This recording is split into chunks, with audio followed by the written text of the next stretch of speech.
Welcome to the Invested Dads Podcast, simplifying financial topics so that you can take action and make your financial situation better. Helping you to understand the current world of financial planning and investments, here are your hosts, Josh Robb and Austin Wilson. Hashtag testing. Hashtag podcast. Hashtag bros reunion. Hashtag hot mic. Hashtag hot. Mic. Hashtag Josh is wearing a mask. Hashtag mask Mike. Hashtag peach tea. Hashtag coffee. Hashtag Austin has 57% battery. Hashtag you're just picking things in the room.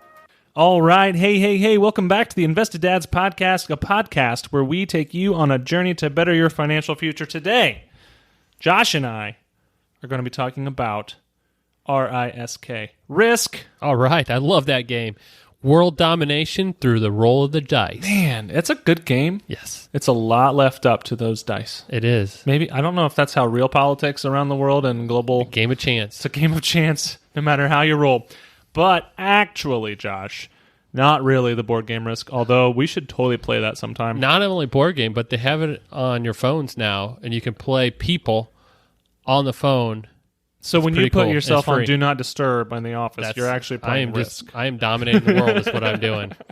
So let's talk about investing risk. So most importantly, your risk tolerance, which we'll talk a little bit, a lot really about what that means today. So according to Investopedia, risk tolerance is the degree of variability in investment returns that an investor is willing to withstand in their financial planning. Okay, so that's a lot of fun words in there. I know. That's a sentence you could say really fast and people will not understand what happened. But they think you're smart. Yes. Buzzwords for days. So the big one is degree of variability in investment returns. What does that mean? Okay.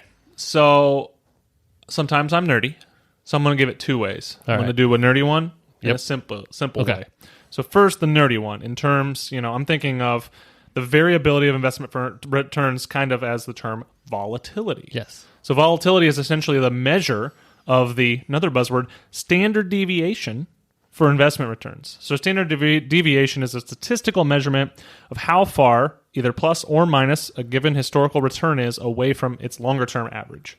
So the higher the standard deviation, which is really the deviation from the mean or the average, the more volatile a holding is expected to be, has been, and really is expected to be going forward. Yep.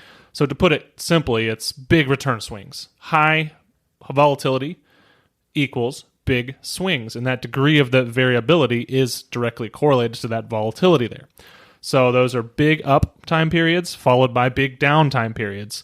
And even though the longer-term average may be the same as something more stable, the swings are therefore bigger, and they're therefore the volatility and the risk is there bigger. All right, so variability, yes. Variable, meaning there's change, ups and downs. And then the other piece of that is the degree of that. So that's what we're talking about, the standard deviation, which is a fun formula calculation that you and I both had to learn, which is awesome. But that just means, if you have a low standard deviation, it means there's still variability, right, but it's smaller. It's closer to the mean, closer to the average. Right. So we're saying risk tolerance has to do with the degree or how big the variability, which is the ups and down swings of investment returns that someone is willing to withstand in their financial plan. And how you take out the noise of having negative swings is you square the number. That's part of the calculation of a standard deviation. Yes. But without getting too nerdy, that's how a big upswing and a big downswing are captured the same way in a standard deviation calculation. Because if you square a negative, it's a positive. Yes. And if you square a positive, it's still positive. It's a positive. Yeah. Math. So Josh, I put together an example, and I would like to walk through this example to kind of explain volatility and how that kind of works over time. And we'll try to put this image in the show notes so people can see what you're talking about. Yes. So I created this is completely high level and hypothetical, and it's not even perfect, but it still illustrates what I'm talking about pretty clearly. So suppose that you're investing for 5 years, and there are two different kinds of investments. One is a low volatility investment, one is a high volatility investment. So Josh, you have the option of either one of these investments. So I'm going to say you can choose one. Yep. Would you choose the one that returns 5% in year one, followed by 6%, followed by 7%, followed by 6%, followed by 5% over those 5 years? Or would you choose the one that loses 5%, and then is up 25%, and then is up 5, 6, and 1%. Okay. So one spot is it just kind of walks up and down about 2% is where it goes. The other one starts negative but has some big years and then some average years. Man, those are two totally different investment results from the standpoint of what you get while you're waiting there. Right. Doing the math in my head, because I do that. Yeah, that's what you do. I would say, the low volatility, because you do get a consistency of returns, will probably give you a pretty good result without having to deal with all those up and down swings. Yeah, so surprisingly enough, both of those returns over that 5-year period, both of that sequence of returns would get you pretty much the same return, which is amazing. Yep. So suppose you put $100 bill into investment number 1, which was the low volatility one. Yep. You would end up with around $133 at the end. If you put that same $100 bill into investment number 2, or the high volatility one, you would have the same, roughly $133 at the end. So you're averaging about a 6% compound annual growth rate. And that's really, if you would just wait. Compound annual growth rate. What do you call that? That's Austin's favorite word. It's a CAGR. And college students, this is not a CAGR like college CAGR. This is a CAGR as in CAGR. Real life CAGR. So this is like if you were to take that rate and extrapolate it for all 5 of those years, that's the number you would get.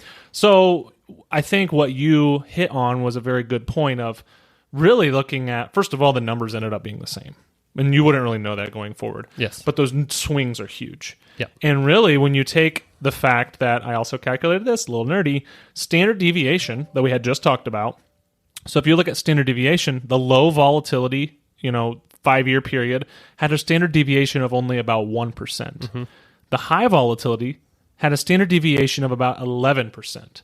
So drastically more volatile than the low vol example. So when you're looking at risk-adjusted returns, it's a no-brainer to go with investment A or the low volatility because you're getting the same return for less risk. Yep.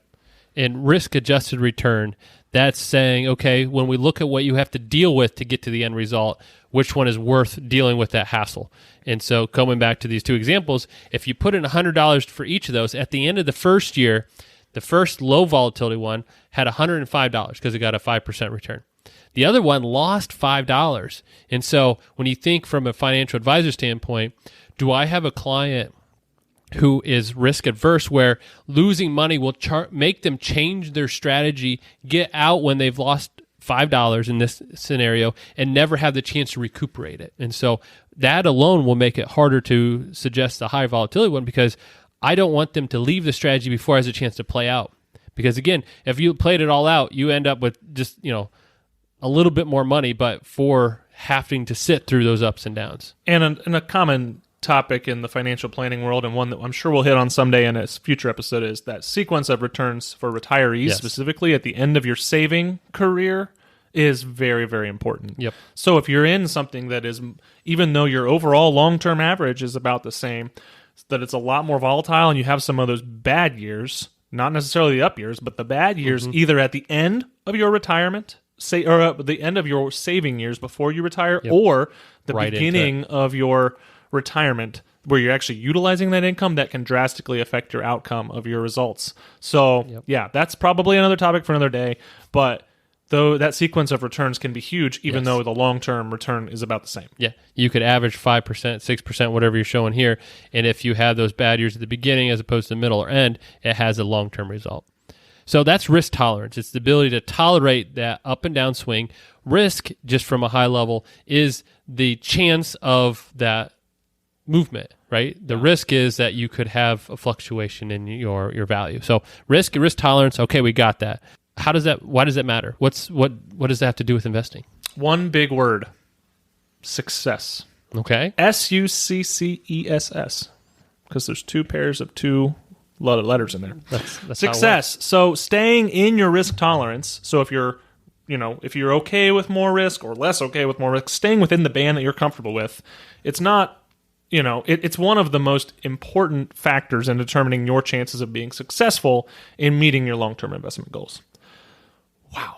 I feel like that's been That's been a really technical and deep intro. So we're going to do a dad joke of the week a little early. Okay. So Josh, I'm ready. Put on your hat. I'm on. We just got out of the COVID-19 bear market. Bear market. So if you did not catch that episode, we talked about the shortest bear on record, which it's really a bear market, but I thought it was funny to call it a bear. Yeah. Like a teeny bear. The shortest bear. Like a short bear. It's a cub.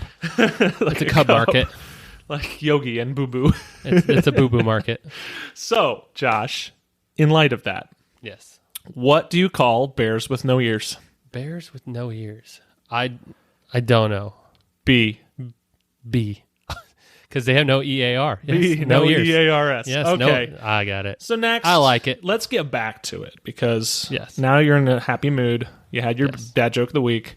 Why risk matters. Let's talk about that. Yes. So Austin explained what risk tolerance is and why we need to understand what the tolerance is for each person.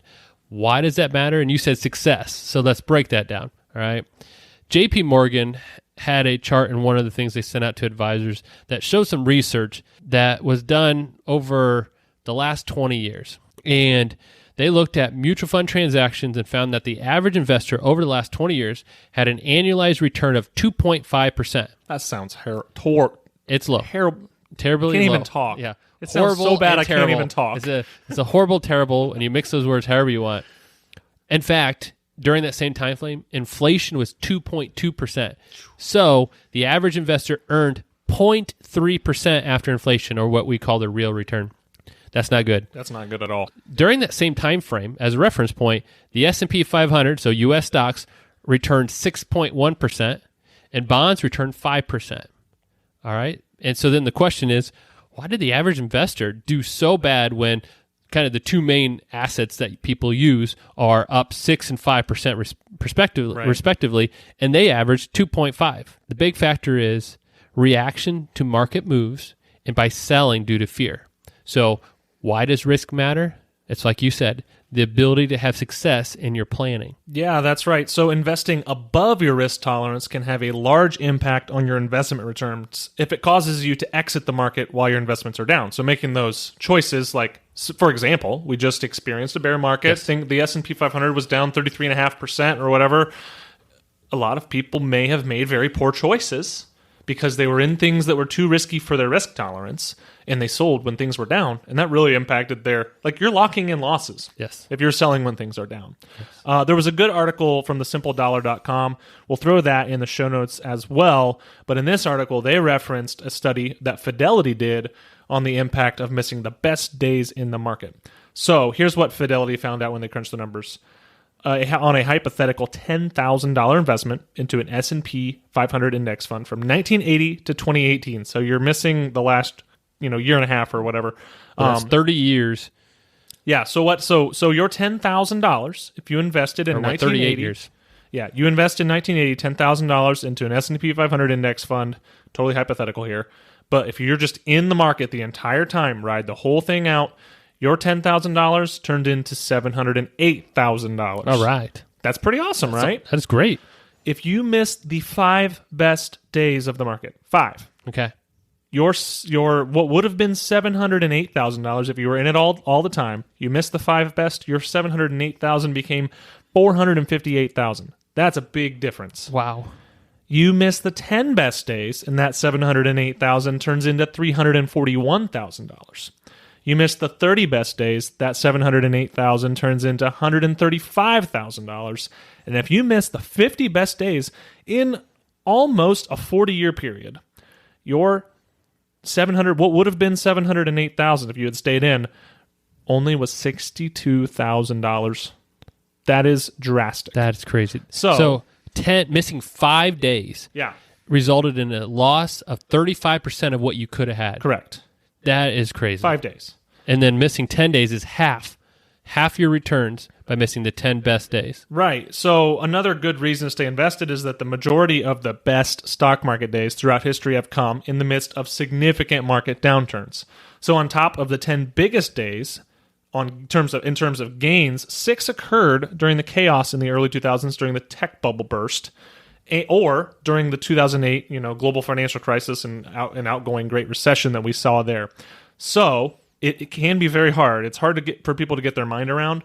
but it is crucial to avoid panic selling when the market is having issues and experiencing a lot of volatility, such as we saw earlier this year. So as the saying goes, it's all about time in the markets. So those all the days over that 38-year period versus timing the markets. Because if you start trying to time the markets, you miss those days. All right. So that's mind-boggling to think that if you miss just those handful of days, how much of an impact it has long-term. It's huge. And that those days happen, 6 of those 10 days happen in the midst of the bear market downturn. Right. So even though the market's dropping, those few days where you have an up day, which are big up days, they help cushion your long-term results through that volatility. That's crazy. So Josh, why can we take risk? Or why should we take risk if there's really chances out there to lose money? Yeah. Biggest answer is there's no free lunch, right? You hear them say that. You just said you'd take me out for lunch. Actually, right now there is, because like school programs have this lunch program, but that's a whole COVID issue. So the saying going, though, is you can't get something for nothing, right? And so if I need returns so what are the returns there for, right? You're saving while you're working and trying to grow your money so that when you retire, that will be sustainable, that you don't need an income source outside of your investments to provide for you for the rest of retirement. And in retirement, you need to continue to invest so that that money can grow or keep up with inflation. So I need some sort of growth, even if I'm done accumulating, to at least keep up with the cost of everything else around me going up in price. So in order to get that return, there has to be some sort of risk involved. All right. That volatility comes, or the return potential comes from the unknown factor of investing, right? When I buy into a stock, the reason why it fluctuates is they don't know the outcome of that company. Will it be here, and will it be the same as what it is right now? Hopefully it's bigger, which means it's probably worth more money and the stock price has gone up. Yep. But the unknown is what causes, in a sense, a premium or an additional cost to it, in my sense as an investor, a return on the unknown for lending the money or providing that capital for them to grow. Yeah, and that's why you see very different rates of required return coming from everything from fixed income, which is very low return rates. The yields are very low right now, but risk is lower, all the way to larger cap, blue chip, stable equities with kind of middle of the road returns, but less volatility. And then things get more volatile, and the rate of return that is required to compensate investors as you get smaller companies or more growth oriented companies gets even bigger. Or new technology. You look at something like Bitcoin, the chance of return is very not unknown. Guaranteed. It's unknown. But the risk premium that they're offering, there's a lot of potential. If it turns out to be a new technology that's adopted, there's a lot of return potential. So you're taking a high risk, high return chance with something like that. Again, not recommendations, but those are just some examples of how the more unknowns there are, the higher the risk, which usually means the higher the return potential. So there are a handful of things that go into calculation of risk tolerance, and those biggest factors are time frame, investment goals, income, and comfort level. So those all play a factor in determining someone's risk tolerance. Yes. Age can also play a role, but it's not necessarily as important as your time frame, because say you have, here's an example. Say you have an 80-year-old person. They have a high age, but if their goal is to give money to their grandkids, the time frame is actually a lot longer than their life expectancy. So you may be able to be more aggressive with that portion of the money than a normal 80-year-old person who wants that money to live on or whatever. Yep. So Josh, go through those factors a little bit. So start with time frame. Yeah. So that's why we say time frame instead of age, because age is relying on the person or couple that you're working with. Their age and their time frame, like you mentioned, may not be the same. They may take a bucket approach where each bucket of their money has a different time frame, which means it has a different risk tolerance. So time frame has to do with how long is that money able to be invested without a need on that portfolio, or without that ability, that the unknown of what if I need access to that quickly. The longer the time frame, the more risk you can take. So if I'm a 20-year-old investing in a 401k, because of penalties and all the fun stuff that they have on those plans to encourage you to save, my time frame as a 20-year-old is I can't touch that money without a penalty until 59 and a half. So I have a long time frame to let that money grow. So I should, at least from a risk tolerance standpoint, have a higher degree to accept risk than if I had, maybe I'm a 55 5-year-old looking to retire at 60, my time frame is shorter, but that's just one factor. Investment goals is the next one. So what is this money for?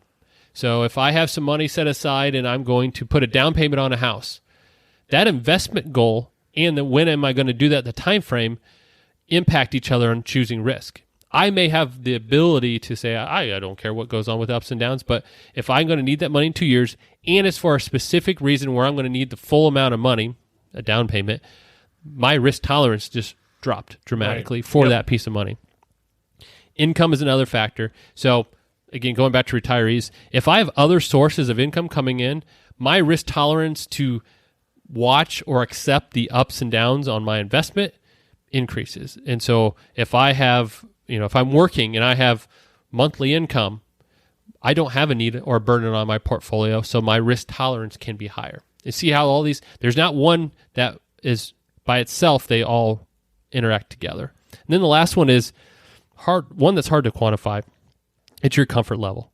And so this is the one that you take science, which is all these other ones, you can just do a formula. Okay, how much income do I need? What are my investment goals? What is the time frame? What are the standards? What are the needs? All that can be done. Comfort level. We have questionnaires to try to help derive or at least get that conversation going, but the comfort level is more just that conversation with a client and saying, okay, you've been around for a little while. You experienced 2020 and all the fun that's happened so far. What did you feel during that time frame? How did you react? Or if they're new to investing, give them some scenarios and kind of, in a sense, flesh out that thought process of what do I do if I have $100 and in the first year it's down a little bit?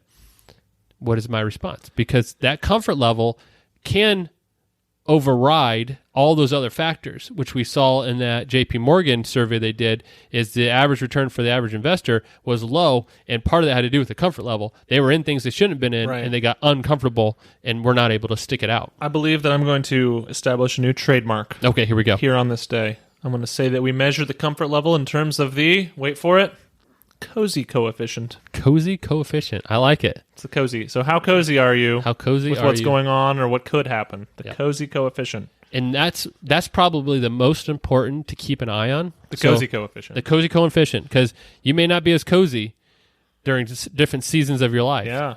So elections are coming up, if anybody didn't know that. So elections are happening soon. That could change your comfort level. We have conversations with clients whose comfort level is different now than it was a year ago. This COVID-19, that could change your comfort level, having seen and been through stuff. So this is always something to keep an eye on. Yeah, my time frame changes every year. It gets a little shorter for my goals, depending on what they are. My investment goals maintain relatively the same, but they may change in sequence. So I may have a higher need for short-term savings for a down payment for a house, but then that goal changes to retirement savings or college savings or whatever it is. So my investment goals stay relatively the same. Income fluctuates, but is during your working career pretty much consistent in that's providing your safeguard for the need on the portfolio. But comfort level, wild card. That is anything could happen to change that. It could even be a non-investment event that changes your comfort level for the risk you can take. Right. You have a family member you have to start taking care of and they're sick. Okay, that puts pressure on other things in my life, and so my tolerance level just happens to be lower because that's just one less thing I want out of my control. And so we've seen that where those type of things impact it. So it's always important to keep an eye on that. So we kind of have established risk, what it is, what risk tolerance is, and how that relates to you and how you invest. How do we put together portfolios or plans to kind of meet those risk tolerance levels or cozy coefficients, perhaps, yes, that an investor may have? That's your I'm thing. going to stick to that. That's you're a not letting cool that go. word. So, Josh, what are some practical, levers that we can pull as people who talk about finance, who manage portfolios, who put things together to help people meet those goals? Yeah. So first you mentioned knowing your risk tolerance. So it depends on what advisor you have and how they kind of frame that. There's all different ways out there. You can give it from like a term of conservative to aggressive, or there's programs out there that assign numbers to your level of high to low, or all different ways. It doesn't matter how you do it. There's no right or wrong. It's just a matter of understanding where you land on that tolerance, whether it's a term, a number, an asset allocation, but understanding where that is. Once you know that tolerance, what you need to do is build a portfolio. And again, there's so many unknowns as an advisor, I don't know what the market's going to do in the next day. Wait, what? Let alone the next 5-10 years, right? Yeah. And so the things you need to do is you need to build a portfolio using historical data, saying what has happened or how has this portfolio behaved, and then extrapolate that forward. Okay, if that's how it's done in the past, will I be comfortable going forward if these similar events happen? Right. So a couple things you can do to help keep that in line with your tolerances. The biggest one is diversification. You hear us talk about it all the time. The more diversified you are, the more you smooth your risk out, because you're not targeting just one in stock, one asset, one spot that, depending on what that does, your whole portfolio moves. Not 100% Bitcoin? Not 100% Bitcoin. And we always say, to know you're fully diversified is to have something in portfolio you're always mad at. That means you're diversified, because they should not all move in the same direction. If the stock market's up and everything in your portfolio is up the exact same, you're not diversified. Yeah. There should be something doing something a little different, and that's where the diversification comes in. Asset allocation. So we talked about, part of the risk tolerance is how much is in the more aggressive stuff like stocks and how much is in the more preservation side like fixed income and cash and those type of things. Knowing your allocation and what your tolerance is, matching your goals, that's key. And that'll help you. That's the biggest. Diversification allocation really help define your risk tolerance and keeping it in there. But what's also important is as an asset location. So it's not where did I put my, I buried it in the backyard. No, asset location. And in some assets like stocks do better in like a tax deferred account. Correct. Because if there's a lot of capital gains and turnover and trades, you don't want to be paying that along the way. Whereas a municipal bond that has tax-free income would be good in a taxable account. Exactly. So location means based on all the accounts I have, which piece should be in which account. And so you or your advisor should really think through those pieces as well.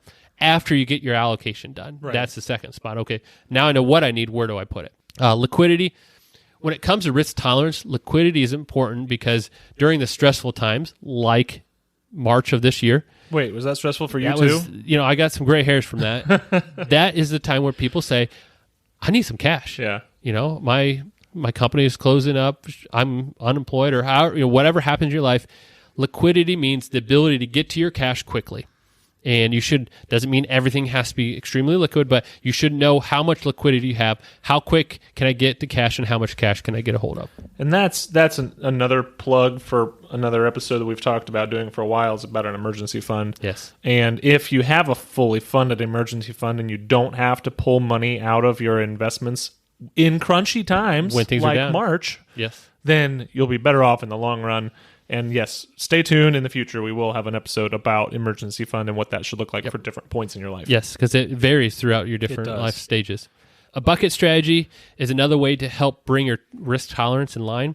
And I mentioned that earlier. Buckets meaning each bucket, which is just a term to describe a group of things put together in one spot for a purpose. It's not like actual you don't actually buckets. you don't put them in them. But so I may have a bucket for my short-term goals. So I'm not going to be risky with that. I may have a bucket for mid-term goals, so things that are happening 5 to 10 years down the road. Then I may have a bucket for long-term goals. Each of those buckets are invested differently so that each of my risk tolerance for that time frame matches. But then my overall, when you take all those buckets together, should not exceed my ability to tolerate that as a whole. Right. Because not everybody looks at things as buckets. If you can't draw a line and say this return, if it's down 20%, because it's long term, I'm not going to freak out. Not everybody can do that. Right. Whereas, or if you look at the short term and say, when the market's up 32% and I don't get any of that, I'm not going to freak out because that's not what it's here for. You have to fully understand each bucket's purpose. But that is a good strategy for people who do that.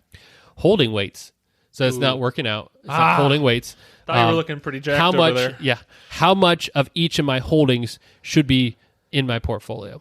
So when we talk about risk tolerance, let's say I have some company stock and they keep giving it to me and I end up having 20% of my allocation in one stock. That's a lot. That's a lot. And that's from a risk tolerance standpoint, what happens to that company, you'll really feel in your portfolio. So knowing how much of any of my one holdings do I want, even cash. Yeah. If I hold 20% cash for a long time, that will have an impact on my portfolio. Yep. And so understanding how much weight or what percent of my portfolio should be in each of my holdings is big when it comes to risk tolerance. Well, that kind of ties into the diversification. Yeah, it comes back to that. Yep. Because if you're not diversified if you have too much Yes. in any even sectors. Yeah. And even as good as this does, if you say, well, this company's doing awesome. Right. Yeah.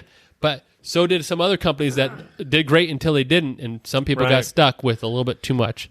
GE is a good example of that. Hate to be the Enron employee. Yes. Yeah. And those are the great examples. I mean, Right. GE is I think a great story because Enron, they went bankrupt, they're gone. Yeah. But GE is still here. But they're not worth any. Yeah. But they're Nowhere not near anywhere what they near were. what they were. Right. And the company's still here. It's not like something crazy happened. They just stopped being awesome from a return standpoint, investment standpoint. And people got stuck with a lot of holdings because for the longest time it paid a nice dividend. It grew consistently until it didn't. So. Yep. So I kind of feel like between all of these different ways that you can build your financial plan, it's like a triangulation. Like it's a lot to put together where you've got to work out diversification and allocation and liquidity and buckets and all, making sure your weightings are in line. How do you make sure that those are not getting too out of whack too frequently? Yeah.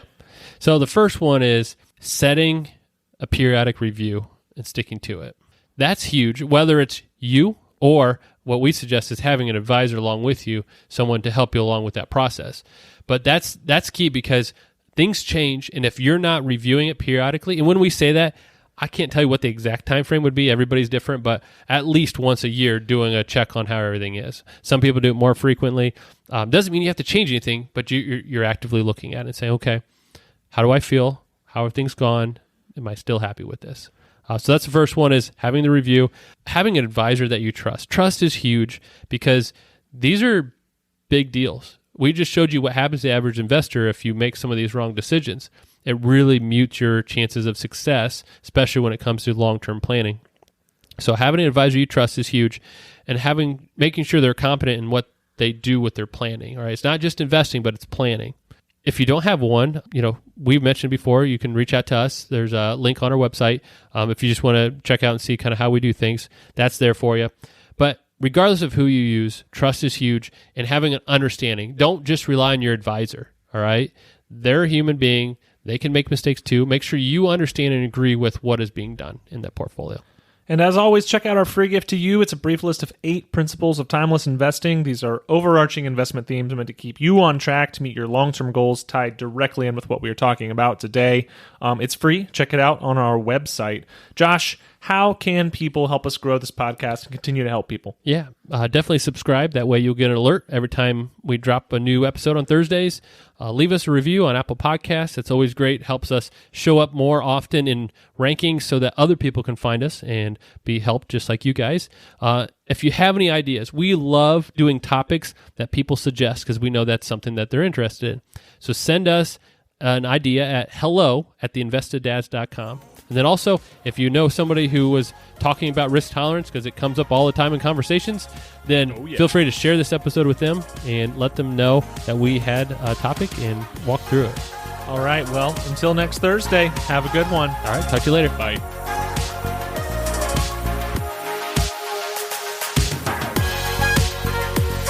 Thank you for listening to the Invested Dads podcast. This episode has ended, but your journey towards a better financial future doesn't have to. Head over to theinvesteddads.com to access all the links and resources mentioned in today's show. If you enjoyed this episode and we had a positive impact on your life, leave us a review, click subscribe, and don't miss the next episode.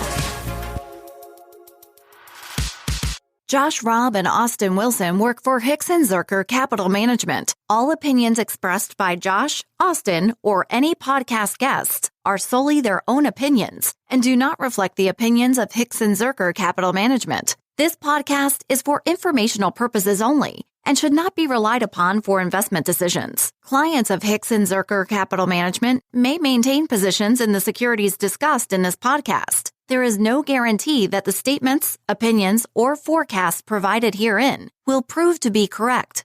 Past performance may not be indicative of future results. Indices are not available for direct investment. Any investor who attempts to mimic the performance of an index would incur fees and expenses which would reduce returns. Securities investing involves risk, including the potential for loss of principal. There is no assurance that any investment plan or strategy will be successful.